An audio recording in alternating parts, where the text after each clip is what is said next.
Okay. All right, all right. All right. So, welcome to the 35th episode of the Revolutionary Code, where we bring the truth about how government and politics actually works in every facet of human existence and how that affects our people, melanated Black people here in America. I am your host, Brother Tamani M. Wandani, out of Houston, Texas. I am the direct revolutionary product of one Cardinal and Bayou Chewy, out of the Shrines of the Black Madonna, and the indirect revolutionary product of one Albert B. Clay, African name Jeramogi Bebe Ajiman, the father of liberation theology and the founder of the Shrines of the Black Madonna. I am also the founder of the Black Gold Nation Movement. My co-host, the National Director of Political Strategy and Implementation for the Black Gold Nation Movement, and the chairman of LACE, Liberation Advocates for Community Empowerment, the intellectual gangster, corporate grassroots revolutionary, and master domino assassin from Shreveport, Louisiana, aka The Boot, Brother Craig B. Lee. Brother Craig, how you doing this evening?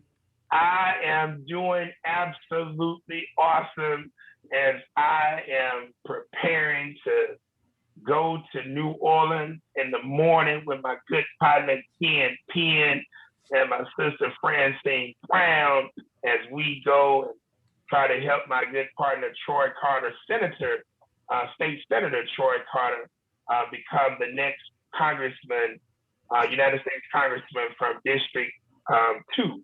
Congressional District 2 in New Orleans. So we going down to New Orleans tomorrow. We're going to stop at the state legislature. And so I'm hyped as we get ready to get in the mix of this thing. Because now I'm going to have two cats inside of Washington, Cedric Richmond in the so-called White House, and then Troy Carter, my Xavier University alumni soul brother. So we gonna be in the mix making this thing happen. You heard? Excellent. Excellent. Okay. All right. I love it. I love it. Before we get started in the show tonight, let me tell you a little bit about the Black Gold Nation movement. Our ultimate goal is to put ourselves in a position by which we can own and or control the environment, because when we allow other people to control it, we lose, period. When we allow other people to control any aspect, any system within that environment, we always find ourselves on the bottom, regardless if it's the political system, the agricultural system, the educational system, the political system, the security system. Whenever we allow other people to control any system, we always find ourselves on the bottom. And when we allow other people to control the entire environment, we always end up losing. So since we don't want to keep losing, we seek to identify, organize, connect, and build. Brother Craig and I are not just here to inform or educate you. We're here to inform, educate, motivate, mobilize, organize, and build. Everything we do, every single thing we do in this movement is about bringing our people together to find the right people so that we can build power for our people moving forward. That is our ultimate goal, to build power. Tonight's show title is The Role We Play in the Destruction of Our Own Youth and What We Must Do to Change It, a Daunte Wright case analysis and study. Tonight's show is sponsored by Regeneration 180, Regeneration's Freedom School, the Black Gold Nation's movement's youth education model and program. With the Black Gold Nation movement, we fully understand that we can't build anything without knowledgeable, capable, and willing youth. And Sister Jennifer Higgins, the Black Gold Nation's National Youth Education Division Director, is doing just that with her Critical Thinkers Club for young Black children ages 6 to 9 and 10 to 13 on Saturdays and Sundays. The purpose of the Critical Thinkers Club is to teach our children critical thinking skills and, most importantly, how to use those skills to move us forward as a people. To learn more about Regeneration 180's Regeneration Freedom School and the Critical Thinkers Club, please visit her website at www.regeneration180.org/teen-self-work. And of course, I will place that link in the chat. So before we get started with the show, let me also say that our hearts and prayers go out to the families, friends, and loved ones of Shock G, a pioneer and godfather of hip hop, Daunte Wright, and Micaiah Bryant. Okay, Brother Craig, tonight's show title, The Role We Play in the Destruction of Our Own Youth and What We Must Do to Change It, a Daunte Wright case analysis and study. So before we get into tonight's show, let me first say that of course, we do not condone the murder of our own people, our children, by the hands of racist police officers. We fully know and understand that far too often our people are not given the time and our opportunity not to get shot or killed. However, unfortunately, sadly, sometimes we don't do what could be done to ensure our chances of getting shot and killed are not greater. So let's have a few setup questions first before we get into this video. First few questions starts with spirituality. Brother Craig, what is spirituality? Spirituality is the intrinsic, organic, supernatural power that the Creator has placed inside of righteous people for them to be able to tap in to their purposes in life and connect them with the universe and their righteous Creator. And though this power is inside of you, just like gold, any precious metal or diamond, any precious stone, it has to be unlocked, unleashed, and activated. It has to be mined. And so this is this power that will fuel you to do righteous living or right living. Gotcha. And I'm glad you ended with right living, because the next question is, what is right culture? So when we talk about right culture, first, and I'm gonna read the definition that I created, so you'll really get the full essence of it, and then I'll just give the backdrop of it. But spiritually guided philosophies, beliefs, practices, rituals, customs that govern and enhance the lives of an ethnic group. That govern and enhance the lives of an ethnic group, specific to family structure, family politics, food, nutrition, health and wellness, education, language, science, technology, economics, business, finance, socioeconomics, governmental politics, the arts, music, literature, sculpturing, painting, fashion, graphic design, architecture, dance, engineering, and relationships, friendships, marriage, sex, and those concepts. So right culture is the right way that an ethnic group does all of the things that regulate their daily existence and connects them to their ancestors that preceded them. And it's very important to money, and that's why we got into the discussion the other week in terms of hip hop and this whole misnomer of hip hop being culture, because Right. It's not culture. Yep. And when people start to believe that something is culture, now we run into a danger zone, because now we're talking about something that is natural to them, right? Mm-hmm. Mm-hmm. And so hip hop is an art form that falls underneath a cultural group. And because we have not learned these things, now what happens, whether it be hip hop or corporate, this term is thrown out very loosely. And so when we really get into this, we really need to understand that the first thing, in order to have culture, there has to be an ethnic group. It's around an ethnic group, but now the term is being used very loosely to center around any group, whether it's a football team, basketball team, corporation, whatever. And so when we talk about right culture, that right, and I love when Naru asked the question, Brother Craig, what is right? Because this is something that you're not infringing upon other entities. You're not infringing upon the earth. You're not infringing upon the universe, right? And so this is where the Creator would have us to go, but you got to have a spirituality in order to now be guided in that direction. Because culture in and of itself is not infallible, and it is not omnipotent. So you got to be guided to establishing right cultural practice. So it sounds like, based on your definition, that culture or right culture is everything. It's everything. It's everything. Underneath spirituality. Of course, yeah. That's first. Spirituality Always. drives that And those people who tap into that power shape their community, their tribe, their nation through these particular practices. And like I say, I always give the example in Africa. Just because we are from the continent don't mean that every goddamn thing that is done on the continent is done the right damn way. That's right. Because you can do things wrong for a long period of time.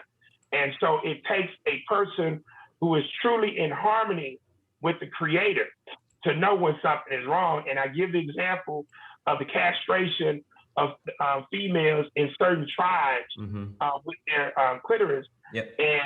And this is now pointed to their deity, their God. And so, you know, with me, if I had been in that particular tribe, and I can only speak being on the outside, because if I was in there, I would probably be indoctrinated. But just like I was indoctrinated here in the United States at an early goddamn age, I knew, like, hey, mama, this at the age of 4, why is the preacher constantly saying the same damn thing every week? This don't make sense. And so now with me, I was able to break out of that at an early age and start to question. And so you got to put those practices on the table, because if the creator did not want the female to have that body part, the creator wouldn't have given that entity the body part.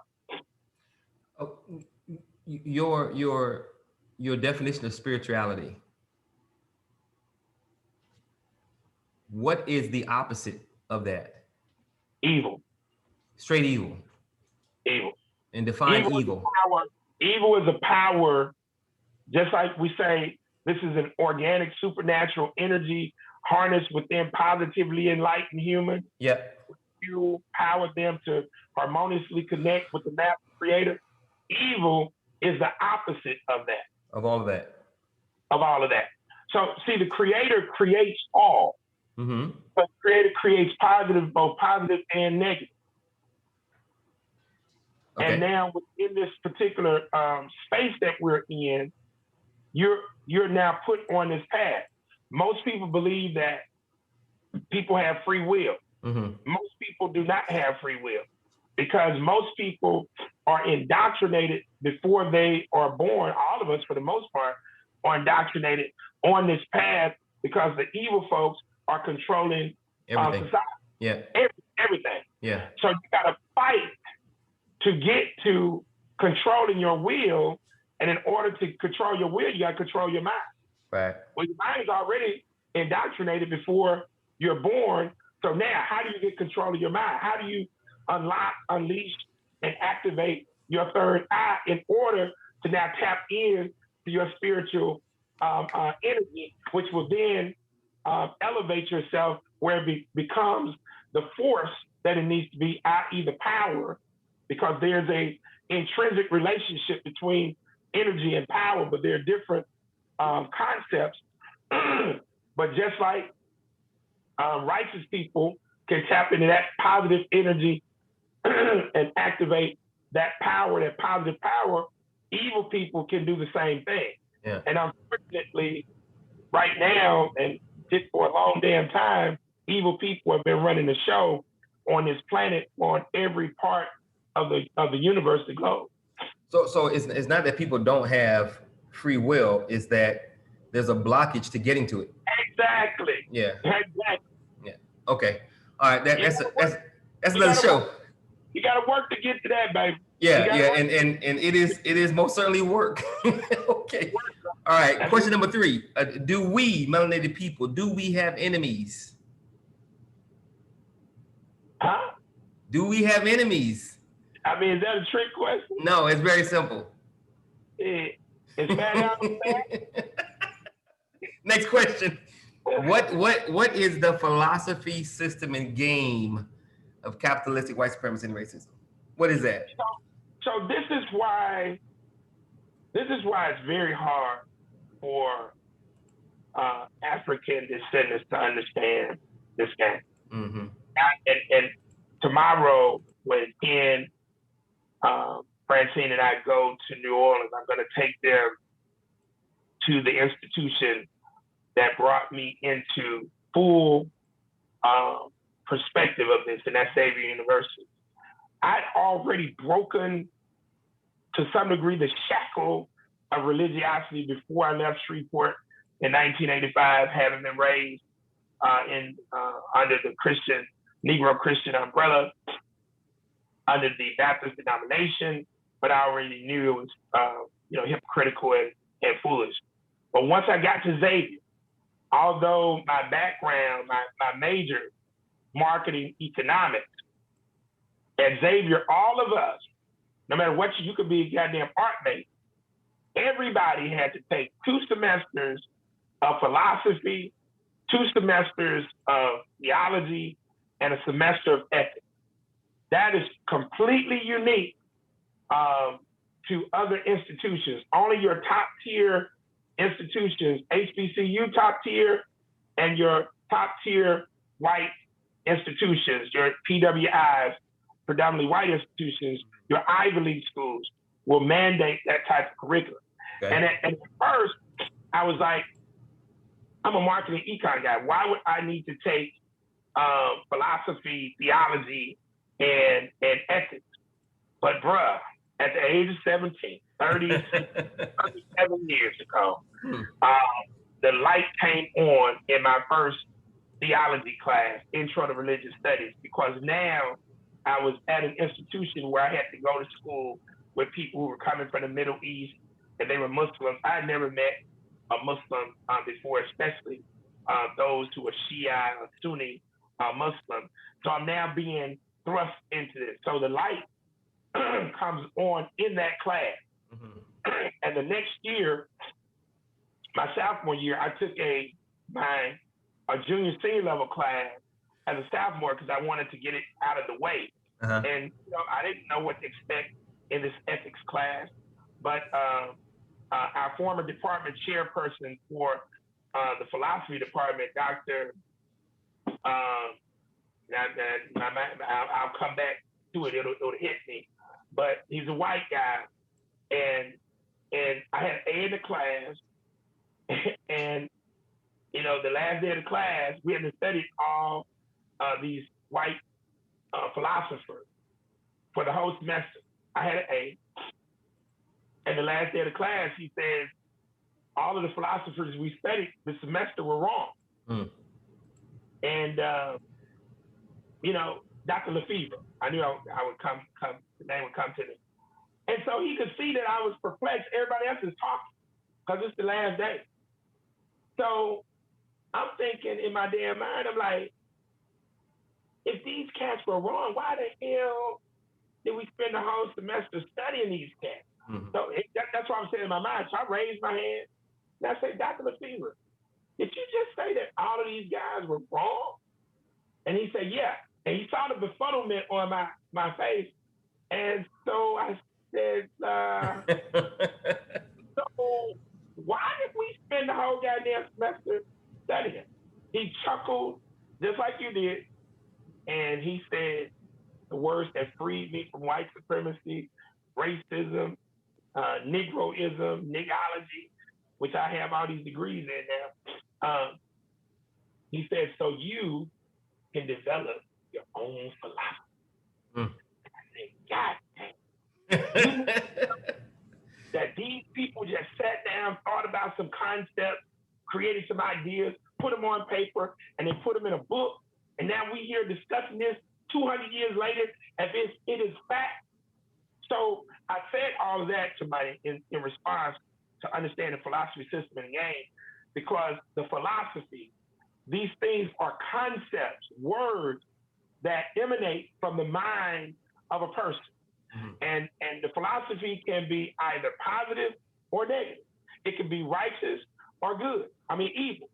So now, boom, you got words turn into sentences turn into paragraphs. These thoughts now produce ideas that now convey concepts to the rest of the world.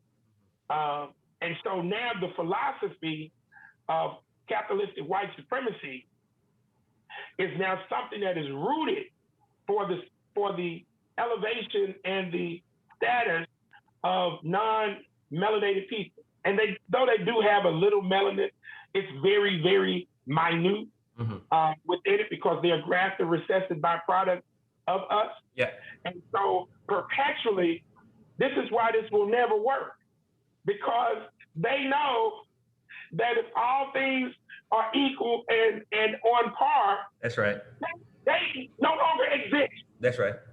Yeah. And they cannot tell that truth to all these retarded ass Negroes, including Martin Luther King, who used to say, "Oh, we just love each other and won't." Hell, they would be annihilated. Right. So if you really sat and thought about it, see, this is why we can't get it. So now the philosophy fuels the construct of the system and the game that they've created, which comes underneath capitalism. And now within that structure, boom, everything is now elevated where they are elevated on a certain level and everybody else is oppressed. But we are never taught about philosophy, right, theology, and ethics, and how this is actually used as the foundation to create the entire world that we live in. Why do you think those three courses are only taught at top tier schools and not all schools? Because those are the people who are supposed to be the leaders of the world. Good answer. Good answer. Logical answer too. All right, last question. And look, let me tell you this. Last week we had the 2020 watered down version of the Bayou Classic here in Shreveport. The Bayou Classic started in Shreveport in 1973. So I gave some history lessons as it relates to Southern University is the only HBCU system in the world, meaning that they have multiple campuses. They have four. They have an ag campus as well, but primarily they have the main institution is in Baton Rouge, and then they have a campus here in Shreveport called SUSLA, and then they have the SUNO, Southern University of New Orleans campus. They have an ag campus.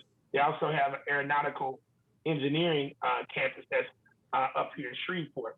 Now, I mention this because Southern University Shreveport is the only two-year HBCU institution that's a part of that Southern system in America.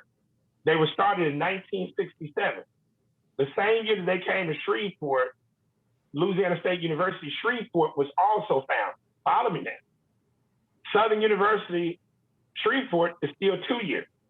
LSU Shreveport is elevated to become 4 years. Why is that?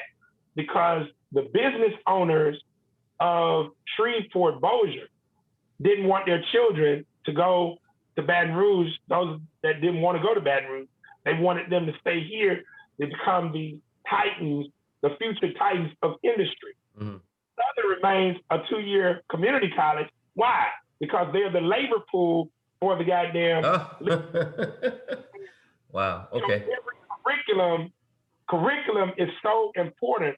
I wish Jennifer was on the call tonight, but when we talk about what she's doing with a culturally based curriculum and what we must focus on for our children and for ourselves, to be honest with you, is a curriculum that would open up your mind to ideas for those people who will lead the way versus just laboring.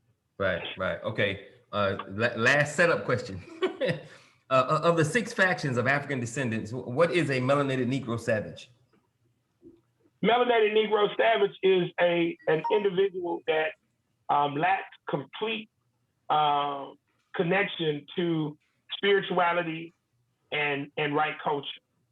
And when you lack complete, I'm talking about utter, like complete lack of spirituality and right culture, you have now embraced the subcultural construct of your oppressor, and now within your individualism and within your programming to hate yourself, hate those who look like you, destroy yourself and those who look like you, you now are a savage.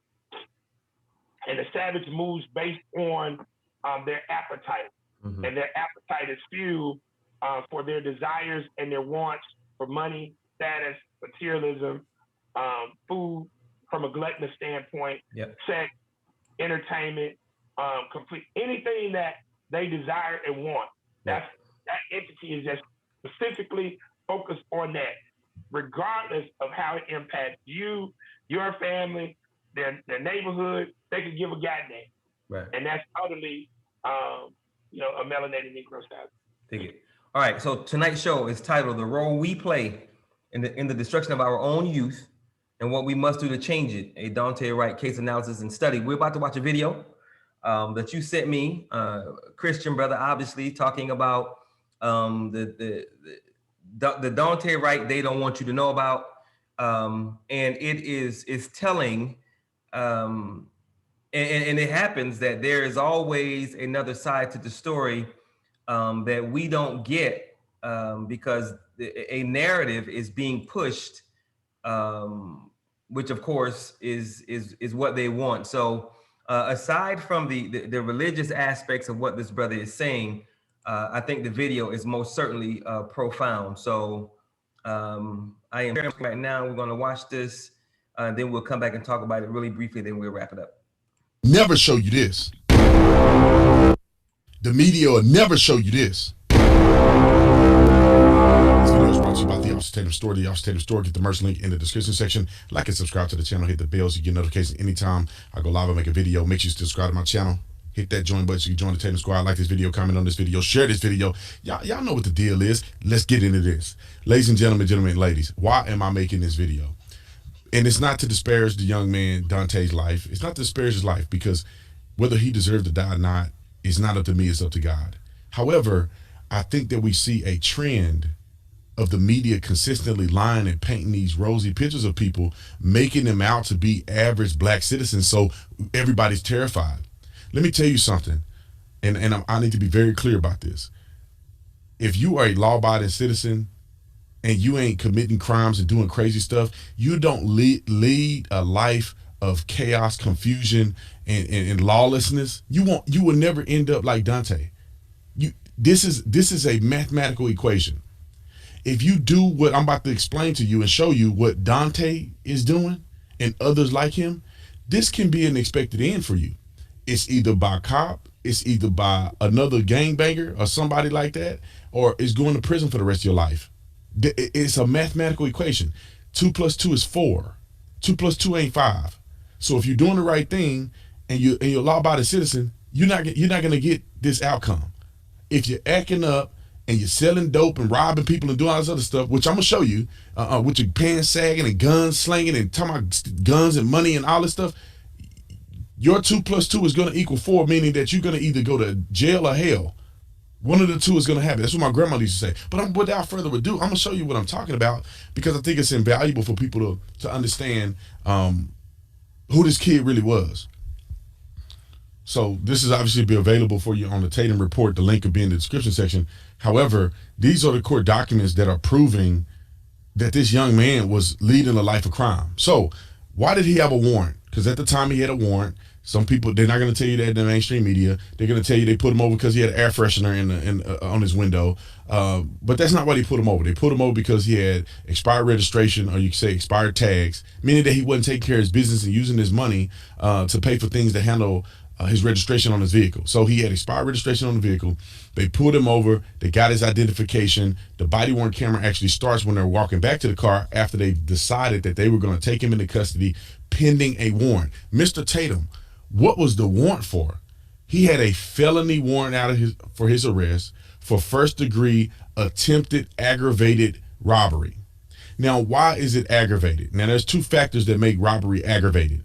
One is if you use a firearm, the other if you have an accomplice. So him and another guy decided to rob a woman at gunpoint for $800 and some, put a gun to her head and said, "Look, give me the money, give me the effing money." Luckily she screamed and made him leave her house, which they had attended. I think it was like a house party or something of that nature. You'll see it here in the context here, in the court documents. I mean, I could just read a few of it. I just read a little bit of it. It says the victim reported that she was at the above listed residence with her female roommates. Her roommates were there. They were witnessing to this stuff. They talking about their relationship with Mr. Wright. They talk about what he did here in the affidavit. Then it goes on to talk about the victim and their involvement with him and what he actually did. Okay, you can go and read this for yourself at another time.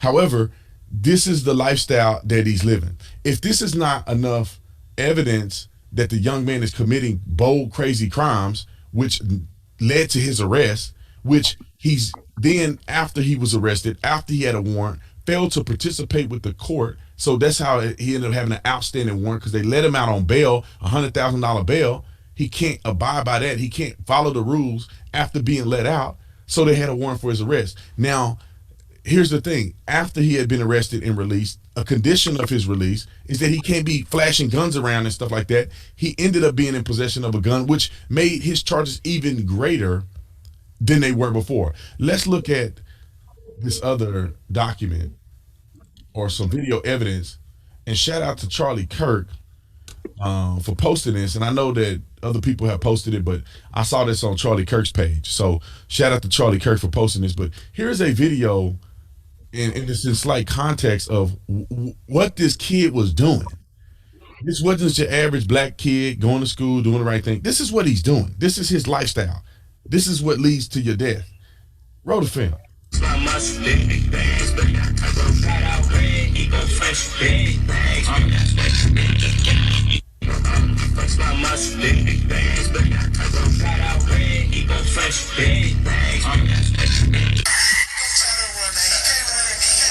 Got a gun hanging out his pocket like this. In no way, shape, or form is he trying to be in any way a legal and responsible gun owner. And people, let me go back to this real quick. And people are like, oh, he has a Second Amendment right and all this other stuff. I hear people saying that. He got a blunt in his hand, which I don't believe marijuana is legal in Minneapolis. I don't believe marijuana is legal there. And he have a gun. When you have illegal drugs with a gun, that's not, you're not following your constitutional right to carry a firearm. Also, in many states across the country, and I have to verify the laws in Minneapolis, many states across the country, you got to be 21 years old to have a handgun. You can have a shotgun, you can have a rifle at 18, but you got to be 21 years old. He is not 21. He died at the age of 20. He got a blunt in his hand and a handgun. This is not Second Amendment. This is not doing what's right. This is doing everything wrong to end up getting yourself trapped in something that is going to lead you to your demise. Let's keep watching it.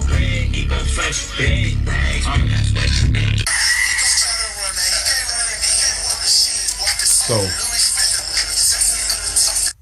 I don't know if you can see it, but he has Hennessy in his hand, alcohol, gun in his pocket, blunt in his mouth. This is not a responsible young man. This is not a young man that's just going to school, trying to live his life. He has a 2-year-old daughter. He's just trying to survive out here in these streets as a black man in America. That's not it. When you live in this gangster life, you see he wasn't listening to Kurt Franklin and listening to Kerry Job and listening to Christian gospel music or R&B music, or he wasn't listening. He listened to this gangster rap stuff that's telling him to go out and thug and kill and shoot people all day. And what does he do? He's living out the legacy of what he's listening to. He got a blunt in his mouth, gun hanging out his pocket, which looked like it'd be a different gun than he had before, and he got Hennessy in his hand. This is a level of irresponsibility that's beyond the scope of reasonableness, in my personal opinion.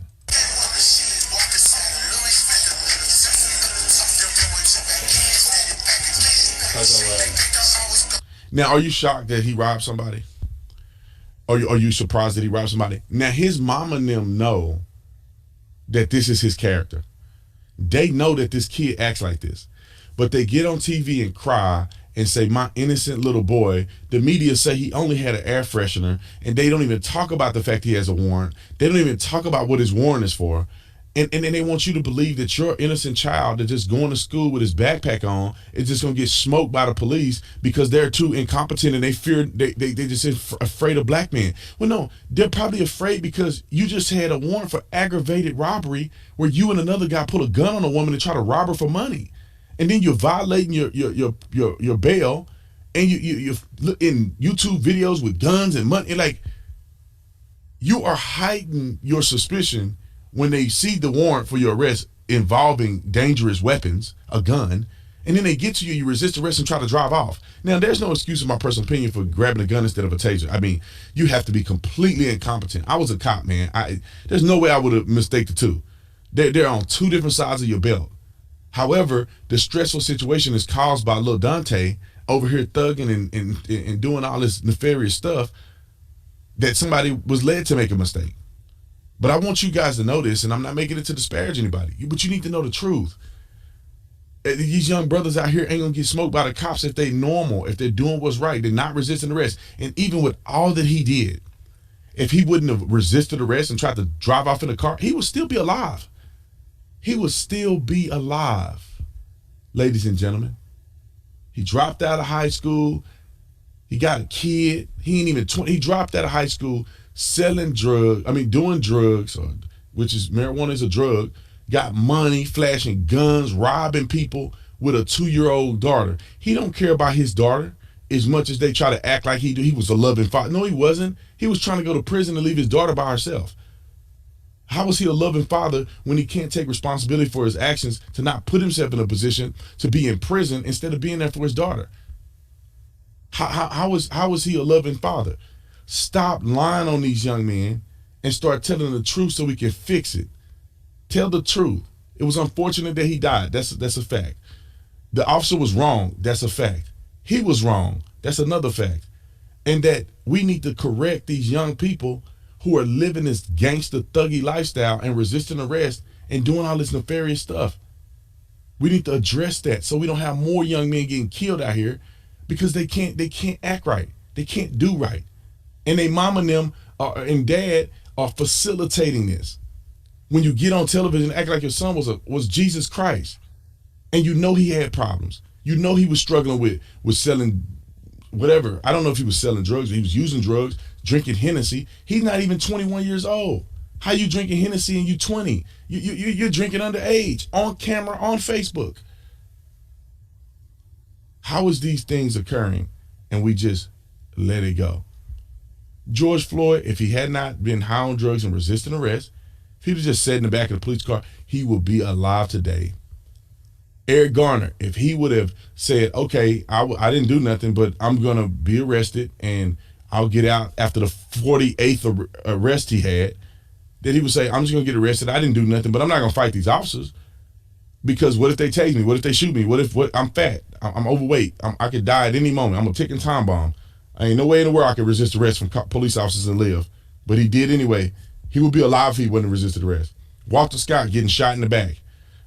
He would be alive today if he hadn't fought the police officer and ended up fighting a dirty police officer who then subsequently killed him.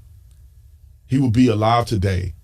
Tamir Rice would be alive today if he wasn't pointing a realistic gun, took off the orange tip, pointing a gun and chasing people in the parking lot. And when the cops pull up, instead of him just putting his hands up or staying where he's at, he walks up to the cops and reach for the gun in his waistband to pull it out on the cops. He would still be alive today. Laquan McDonald unjustifiably shot 12 times by a police officer. If he wasn't high on PCP, running around with a knife in his hand, threatening people's lives, threatening police officers' lives, and at the time he wasn't a threat enough to get shot, that officer was wrong, he got charged. But if Laquan wasn't doing all that, he would be alive today.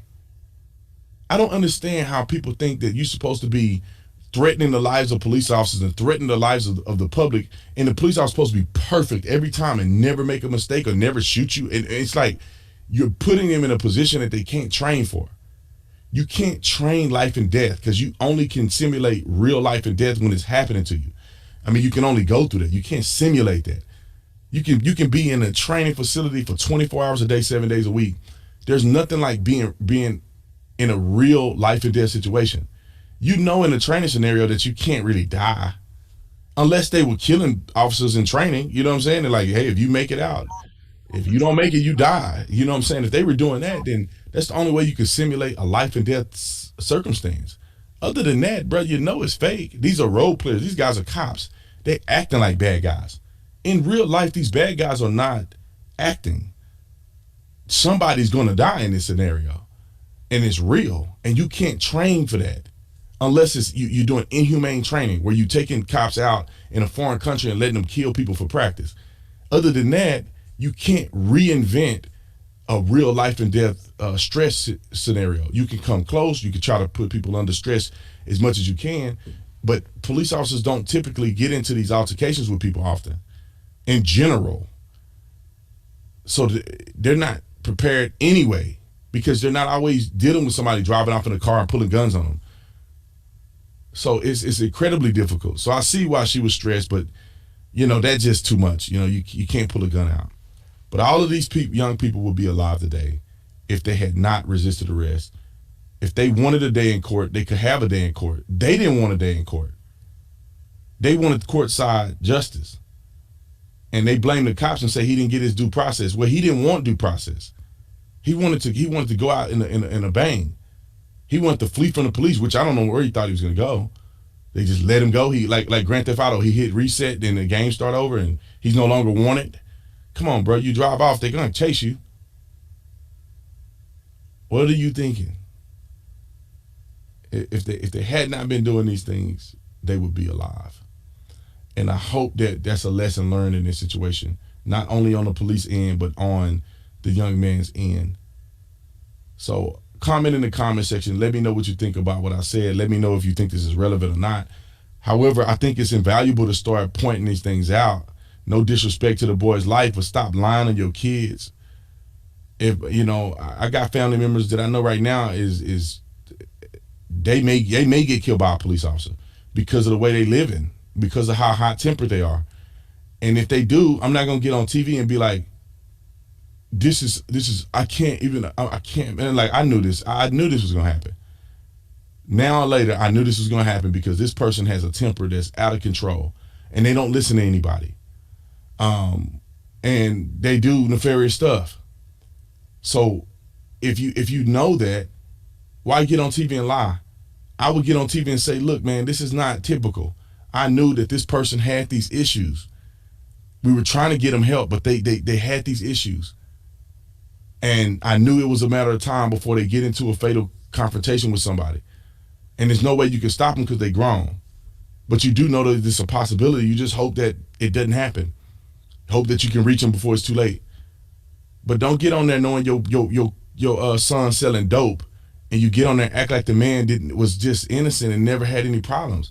Tell these young people how not to go down the path of your son. Tell them how you were trying to tell your son, you were working on your son, you were trying to make him a better man. He wasn't listening. Listen to your parents. Like it's so many great things you can do to help out young people in this country instead of just perpetuating a complete lie. Comment in the comment section, like and subscribe to the channel. Visit the Officer Tatum store where you get all the cool merch. Y'all know what it is. See you on the next one. I'm out.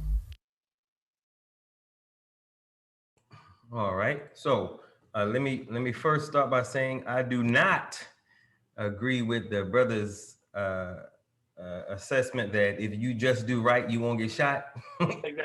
That's just ridiculous.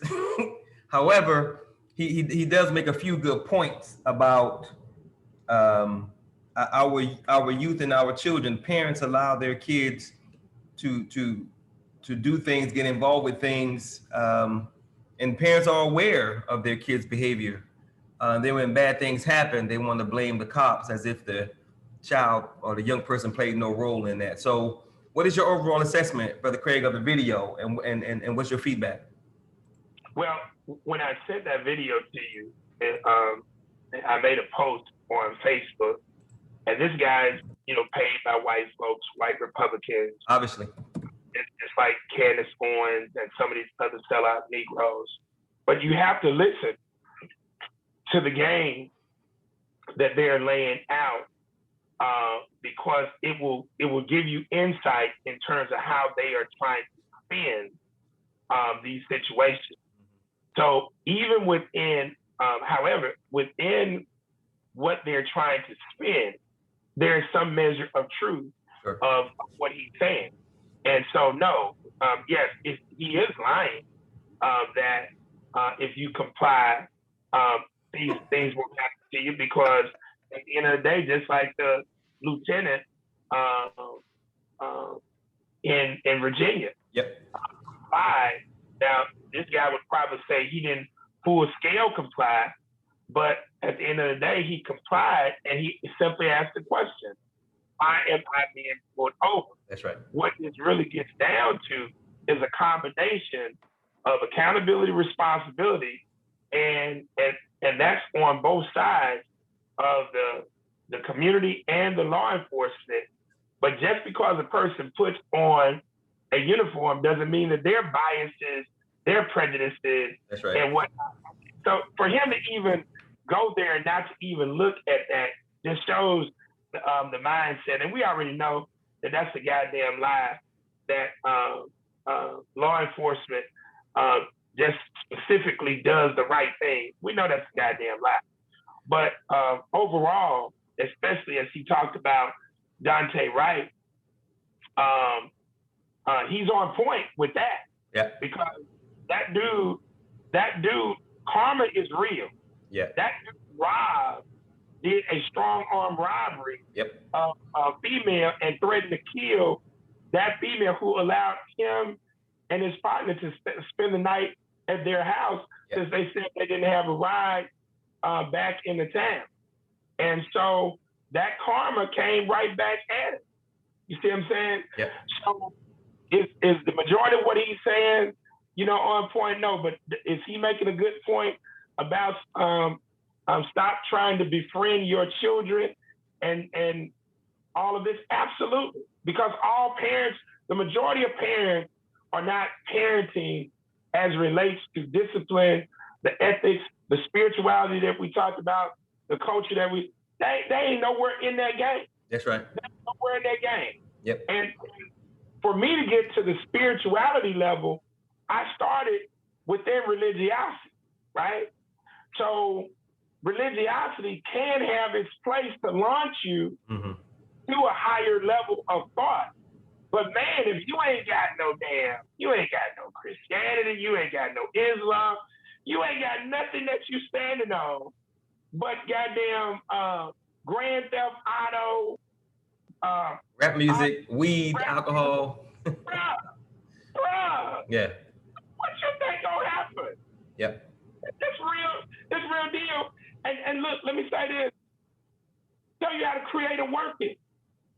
For all these punk Negroes around the country, while they're up here, the white man, and they just got out in line talking about the dude that jumped out the car and started shooting Ma'Khia Bryant.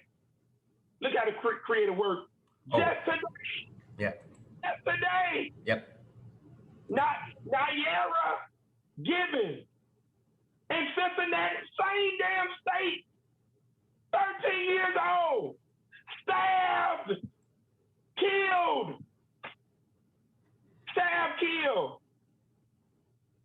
stabbed and killed, bullied. How old was that girl? 13.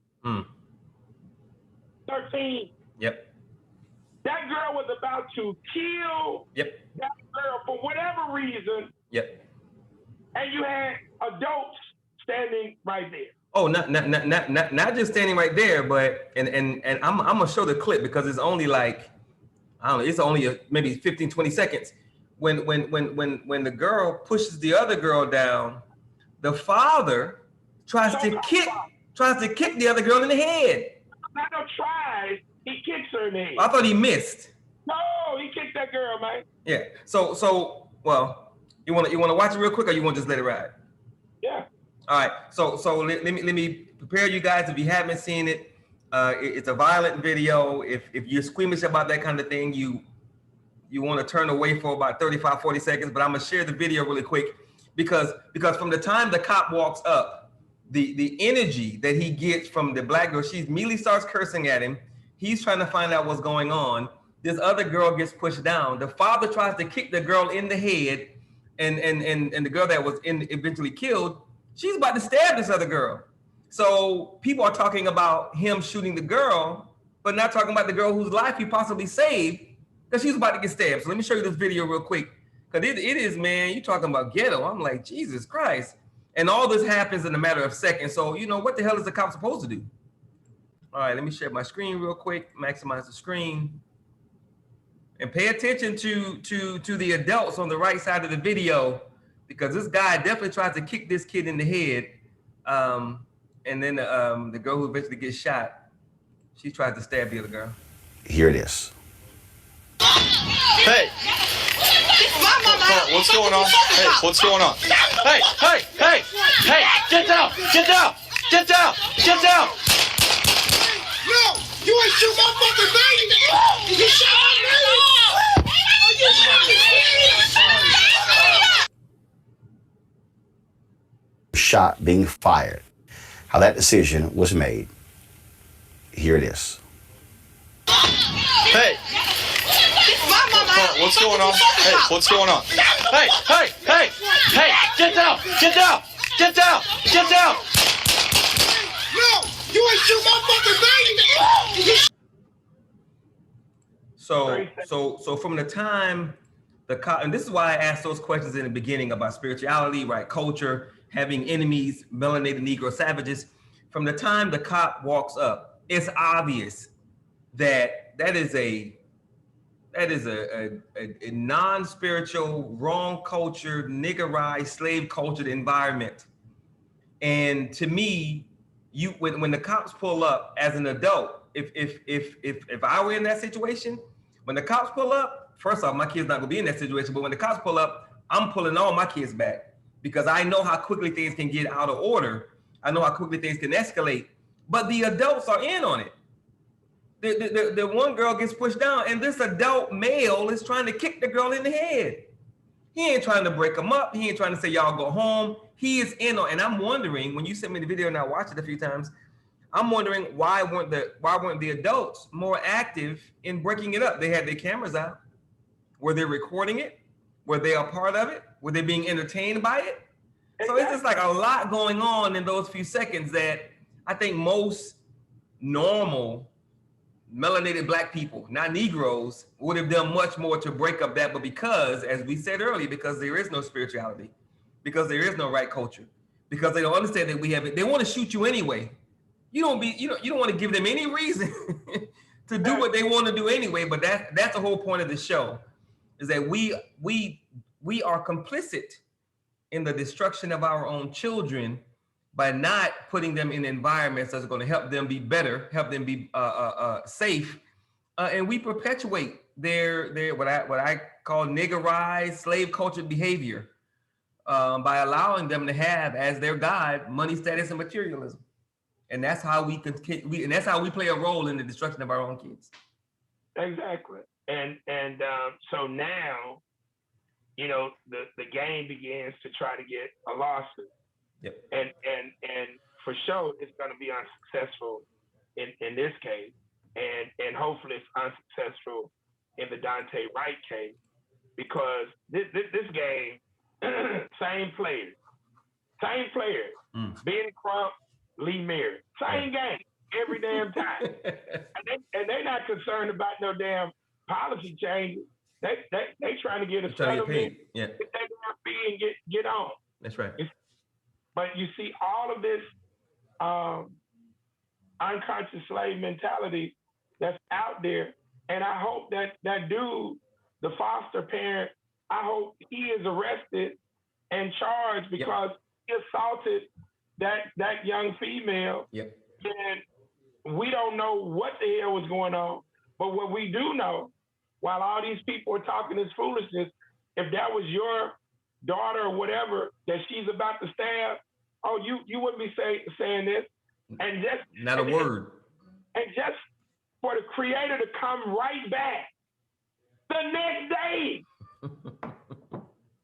The next day. And now have Naira given, stabbed in same damn state.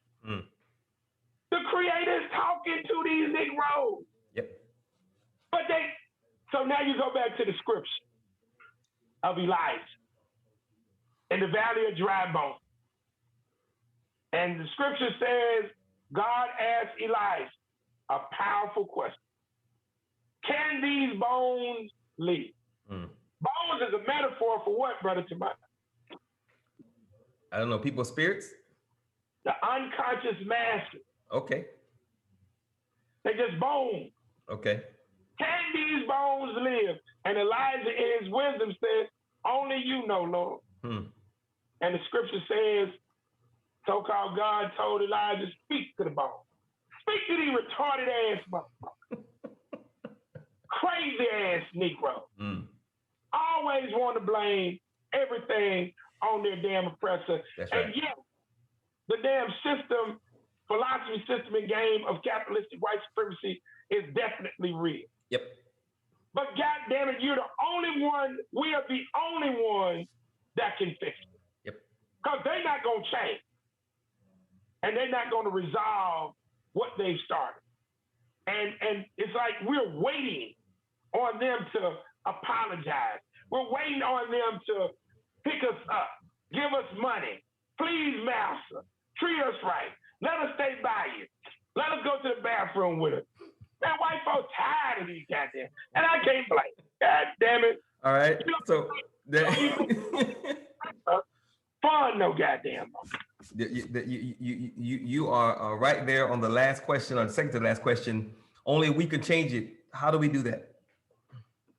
6 pillars of empowerment, and those of us who are what I call melanated grassroots Black folks, it's on us.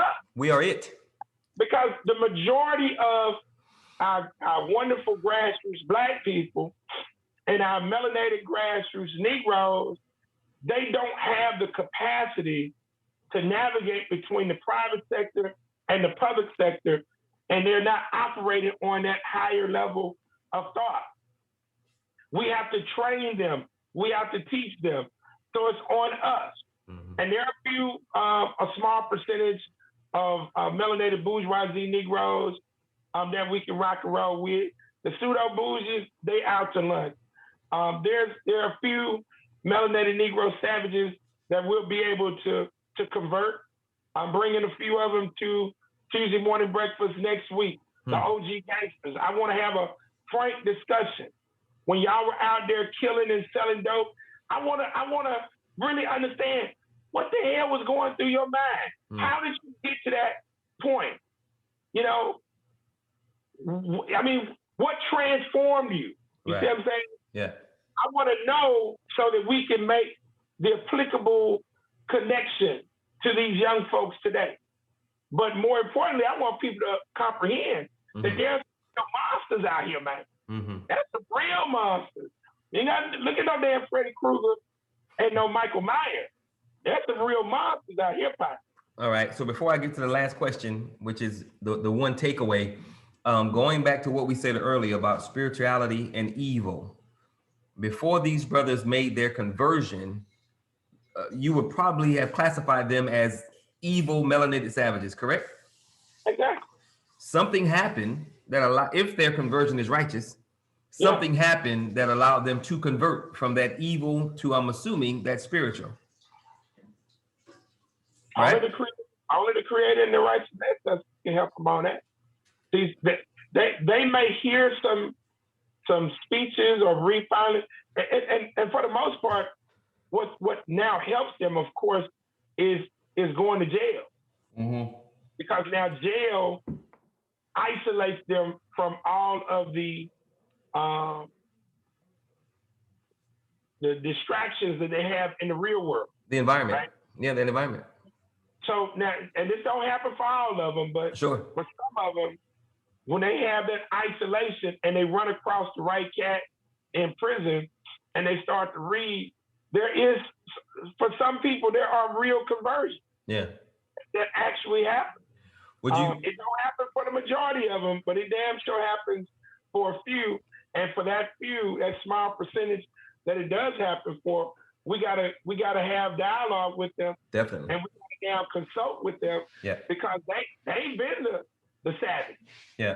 So do you think that those persons who were on that path but made a conversion, do you think they, like Brother Malcolm, had a seed that was planted early that was righteous and they just got off track? It might. I'm quite sure with some of them that is the case. I think with some of them that foundation was not there, Mm-hmm. but there was something in their ancestral origin, their legacy, their genetic makeup Mm-hmm. that was there.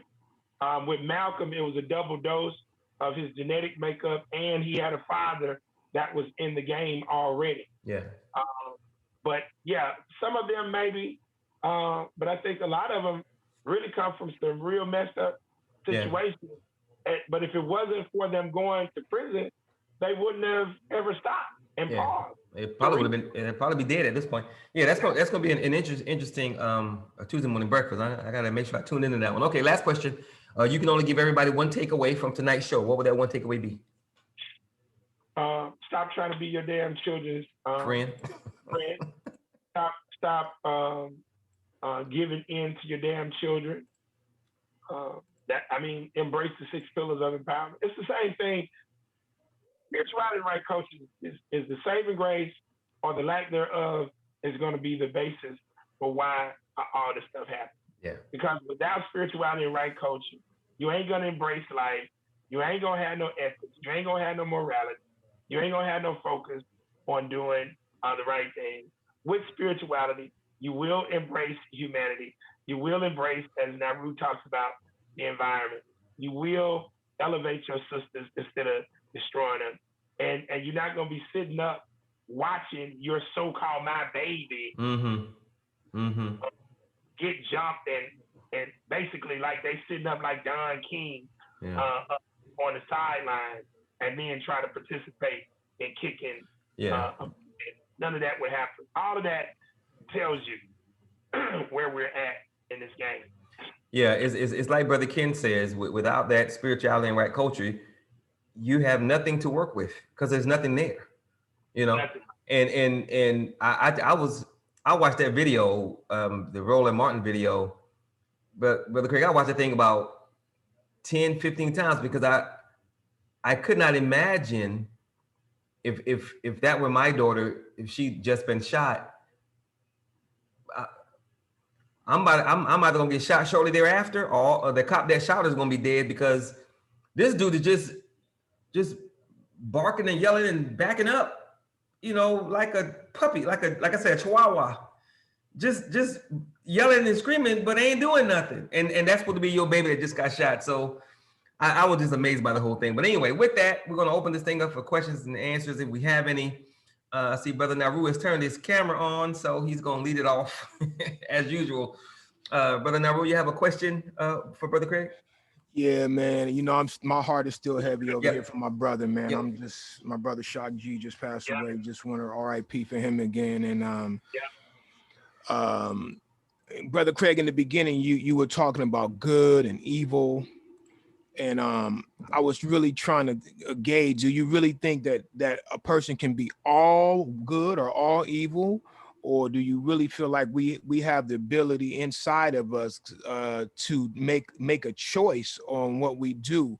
And then the second part of the question is, if there are truly evil people in the world, how do we combat them without going down to their level and shrinking to what they're doing? You know, because sometimes when you got a savage person in front of you, you got to get savage to survive. So how do you come back from that? I've had issues with that myself. So I just wanted to get your take on that. Yeah, man, those are powerful questions. Let's deal with the first one. And I had to discuss this with Tamani and some other people. So within the Nation of Islam, the 5%ers, they taught about a percentage of our people who were born basically with a righteous spirit to teach it with power. And that term they use, 5%ers, hence the 5% nation. I believe that percentage is about 10%.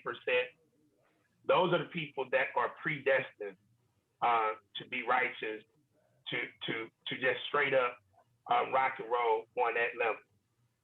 Not saying that they would have never, stolen a sandwich or something when they were children, but in terms of trying to murder somebody, rape somebody, do heinous activities, there are people that are programmed to never get caught up in that. on the flip side, because we live in a multidimensional reality, there are people who are predestined to be evil. I believe it's about 20% of them. All right. Period. Now, if you go back to the movie New Jack City, and we look at what's his name, Wesley Snipes' character, Nino Brown. Nino Brown. Nino Brown, and I'm not gonna get into see whether or not he was predestined to be evil. I believe in terms of his character, he was. But look what he did during the holiday. He gave out turkey. You see what I'm saying? So that's perceptively doing something good, but it's really not good because it's just an illusion. It's political theory, right? So, are there people who will do good things but they're born evil? Absolutely. Now, the majority of people, that's 70%. Yes, they are born with the element of good and evil, and so it's up to those individuals on the righteous side, the good side, to now do all that they can to create the physical reality and the philosophy to lead them to the righteous way of living. Unfortunately, it ain't ever happened. You know, it's a small percentage, and what happens, the reason that percentage never grows larger is because of the whole concept of the poor righteous teacher. Just because you're on the righteous side, don't mean you got to be goddamn broke. You know, you can leverage money, status, and materialism in a righteous way in order to do the right programs and projects. That's what you're doing in California. That's what I'm doing. That's what Tamani is doing. That's what Brother Mike is doing. That's what Sister Tyra is doing. So you can do that in the right way, and that's the only way that you're going to be able to get the majority of people to come out of their indoctrination, because all they believe in is money, status, materialism, fun, and all of this. So, but if you're broke, there's no way you're going to be able to actually do it. The evil people have established the basis for all that basically exists in the matrix that we're in. So that's what the people see, that's what they believe in, and that's what they actually roll with. Even the ones who go to church, that's what they really roll with, okay? So everybody is pimping that 70%, but the 10% of us who are predestined to do this thing the right way, we got to up our game in order to lure most of them into a righteous conduct. Yep. Now, your last part of your question, how do we now engage these people in battle without becoming them? I'm glad you asked, because I'm going to read the whole definition of spirituality so it answers that question. Again, the organic, supernatural energy harnessed within positively enlightened humans, which fuel power them to harmoniously connect with the master creator, the universe, and their righteous ancestors in order to do the following things. Number one, unlock, unleash, and activate their third eye, their mind. B, learn, know, and work their macro and micro life purposes. C, establish an ethical and moral compass for right living. D, unite with other spiritual warriors to build a balanced world rooted in collective freedom, justice, cultural respect, and equity. E, protect, educate, and enlighten the unconscious masses. F, acquire, listen to this, Brother Naru, supernatural armor and weapons for spiritual warfare. And G, engage, battle, and defeat the forces of evil in spiritual warfare. So when we engage evil people, we engage in them with righteous combat. So they're coming from a savage perspective. We're coming from a righteous perspective. You can still whoop ass. You just whoop an ass from a righteous standpoint. Yeah, and you have to. Yeah, they coming from a savage angle. You coming from a righteous angle. They get a righteous right hook versus you receiving and unrighteous writerhood. You see, so that's why when we go back to these terms, they're very important because people got us believing that if you stand up and fight evil, you're now participating in violence. No, sir, that is not violence. You're participating in self-defense.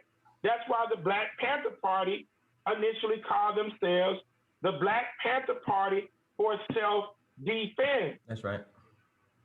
So when you look at self, you say, well, what's the difference between self-defense and violence? They're both the same thing. No, they're not. Both of them use force. Both of those concepts require force, but it is the intent of the force that is used. Violence is the offensive usage of force, and self-defense is the defensive use of force to protect and preserve your life. Violence, you're offending someone. Self-defense, you're defending yourself or some other entity. Okay? And so, but they got us caught up in that word game. So now, religiosity says, hey, you ain't supposed to be violent. And so now you connect violence with force. So now, look at the wordplay, Brother Naru. We're going to establish the non-violent civil rights movement. So by default, if you're not rolling with the non-violent civil rights movement, what are you rolling with, Brother Naru? Yeah, they trying to say you're violent. I got you. Exactly. You see what I'm saying? So, but that's all bullshit. But like it's like Malcolm said, I'm violent with people. Violent with me. That's right. Say it again. Say it again for the people in the back. You said I'm violent with people that are violent with me. But Malcolm yielded the term. See, I'm not yielding the term. I know. I understand. I get you. But I'm on that same level. Like he pretty much was saying what you're saying, but he didn't use the terminology you were using. Exactly. He wasn't starting none, but he was gonna finish some. Exactly. And so he cleaned that up in some other speeches. But that word game, bro, is so critical because that's how they play it. And then it's like, man, we're not violent. Whoop the whoop. So no, yeah, you got to defend yourself. No, you're not being savage. You're just doing self-defense from a righteous standpoint because you're not trying to offend anybody. I get that, Brother Craig, but man, when you got to go to that level, there is something that inside of you changes a little bit, brother. I'm sure you've had to, it changed. So that's the part I'm talking about. Do we need to have some therapy? Do we need people to talk to? Because when you got to get down and do something like take somebody's life, brother, you could be righteous can be, but that's going to affect you. And that's the part I'm getting after. Well, I didn't know you were asking it from what happens after you have to. Yes, that's what I'm talking about. Yes. Well, once you understand spirituality, see, again, the only reason that a person would have an issue if he has to bust a cap in a savage Negro's ass that's trying to come at their family, the only reason he would have issue that is because he doesn't understand spirituality and right culture. Because the premise is thou shalt not kill. No. Thou shalt not murder. You can kill when it's justified.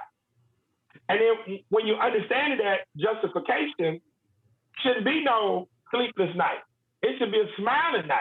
Yeah. Like, damn, he damn near came to rape my wife, kill my children. I busted cap in his ass. I'll be smiling every goddamn night. with pride. Shit. With pride. I saved my goddamn family. It would be trust me when I tell you, bro. Whenever I have to whoop a cat's ass coming up, it was wonderful. No, I agree, bro. I agree. I've had to defend my sister, and I felt real good after that. Some dude was putting hands on her. I felt real great about that. Exactly. And if I had real to take talk, real talk. Trust me, I've never killed any individual, but you best believe I'm a Scorpio. I got the capacity to take a motherfucker out. Period. No question. No question. And that's real talk. So I only engage when that is necessary. But yeah, you have to develop the mindset of understanding part of being a creator is also having to destroy that which needs to be destroyed. Man, that's a great answer, brother. Great answer. Thank you. Yeah, and Brother Naru, I would add, you know, as we continue to move forward and build this thing that we're trying to build for our people and our children, it having to deal with evil energy is inevitable, brother. It is what it is, and you know, like you just said with your sister, I'm willing to wager any amount of money that you slept just fine that night. After you came down from that energy high, you probably felt just fine because you knew you were doing the right thing. Oh yeah. And if you know that, you ain't got no worries, man. And you know, and it's coming. and it's coming. All right. Any more questions, Naru, before we ask anybody else? No, I think I'm good tonight. Yeah, bro. yeah, good. Write the rest of them down. Okay. All right. So anybody else have a question for Brother Craig before we close this thing up? Anybody else questions going once? Going twice. Okay, Brother Craig, closing comments? Hey, I want to thank everybody for participating. And like I said, go inside of the King James or the Torah and go to Hosea 4th chapter and read verses 1 through 7. Because everything that's going on right now is in those 7 verses. And you're gonna understand where this thing is at. And when you see what's really happening in the world, the Creator is bringing this stuff back quickly. In one day, now no police is on the scene in Cincinnati, and the 13-year-old is murdered by another 13-year-old. And I'm looking right here, it says, they took my baby. Parents say bullying led to 13-year-old stabbing. Well, just the other month, Naru, down in Lake Charles, Louisiana, the same thing happened inside of a goddamn Walmart. 13-year-old tracked this young lady down and murdered her in the goddamn store. Okay? So, it's easy to quarterback after the fact. Yep. Because now you want the police, the goddamn police needs to be the damn social worker, psychologist, the goddamn priest, the goddamn jiu-jitsu, kung fu expert, boxer, you know, bulletproof, needs to be bulletproof, really. So he is required, or she's required to do all those things. What's your goddamn responsibility? Yeah, what's your role in all that? Your role in all this guy. You see? What's your role in this whole thing? We gotta stop playing games, bro. The white folks have allowed the Negro to believe for the past 50 years that he can do whatever or she can do whatever the hell they want to do without repercussion, without consequence. They're operating completely on a savage level, and that's where this whole thing is at. And it's a goddamn shame because the liberal media is gonna play these games with a Daunte Wright. They're gonna play these games with, like, they lied and said that the female called the police. I'll send you the actual video from the 911. It was put out today. I'll send it to you. Everybody on the call, and you can hear that it was another female inside of the house that called, and she barely can goddamn articulate. She can't even tell the 911 operator the full scope of what's going on, right? Which explains, because I was confused. I was like, how does she call the police and then go outside with a knife? That don't even make any sense, right? But she didn't call. It was somebody else in the house who called. And by the time the police got there, she was in full rage mode. And so that tells me right there, when you see the so-called father, foster father, and mother right there, they weren't doing anything to intervene. So that's telling me you ain't doing nothing. Because why would these people even be on your property? Why would they even be on your property? Yep. They don't even make any goddamn sense. Yep. So now the biological mother and the biological grandmother, they got to position themselves to try to get a kid. Watch what's going to happen now. It's going to be a fallout between the biologicals and the fosters. Because something should tell you now, if she's in foster care, That's right. where's the mama and the daddy, biological, or the biological grandparents? Because y'all damn sure commenting now on TV. Where your punk ass at was before. Yep. And how could, I'm hearing 30-year-old female, I'm hearing all this stuff. How could any of this stuff go down? How could, and look, Tamani, I just thought about it. The same thing happened in Shreveport, Louisiana. The same thing happened.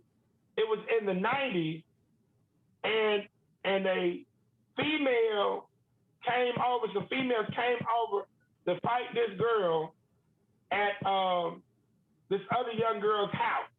Mm-hmm. And the mother of the child who they were coming to beat up, she got involved. And one of the aggressors got stabbed and killed by the mom. And you just think about that, right? So at the end of the day, we gotta start being totally honest and real. But without spirituality, you're not willing to embrace truth and be righteous. You gotta roll with some law. And I ain't talking about no white folks law. Because if you're rolling with the Creator's law, you pretty much you ain't got no problem rolling with some of these laws that the white folks have. And then if you do break them, like sometimes, well, I can't do it now in the car that I got now, because if you don't put that damn seatbelt on, the damn bell gonna keep on going off. I used to have my old school Infinity, the bell wouldn't go off.